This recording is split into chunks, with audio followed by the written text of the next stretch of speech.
2025-yilda hovliga stashka quyish narxlari qanchadan bo'lyapti deganlar uchun akalar, Rishtonlik ustakalarimiz o'zimizning xonadonga, o'zimizning hovliga stashka qilib berishyapti.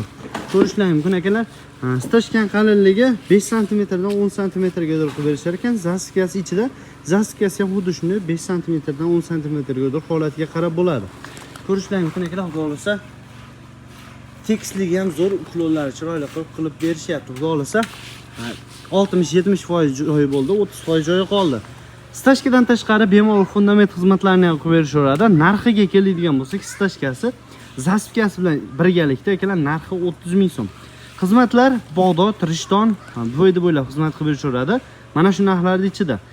Vodiyning boshqa joylariga kelishilgan holatda xizmat qilib berishadi. Xo'sh, fundament xizmatlariga keladigan bo'lsak, fundament, poddeshka mana bunday bordyur xizmatlari ham bor akalar. 45 ming so'mdan 1 metrni qo'yib berishyapti. Bemalol qach qo'ysa, asosiy chiroyli xizmatlar qilib berishadi. Ishlariga gap bo'lsin emas akalar. Hamma narsa so'zlardan, aravachasi, kuragi, ketmon, hamma narsa so'zlardan aplovkalarigacha bo'ladi. Arendaga narsa olib berishdan hojat yo'q. Ekran pastki telefon raqamlarini qoldiramiz. Bemalol aloqa chiqarsa, xudo xolasa chiroyli xizmatlarni qilib berishadi.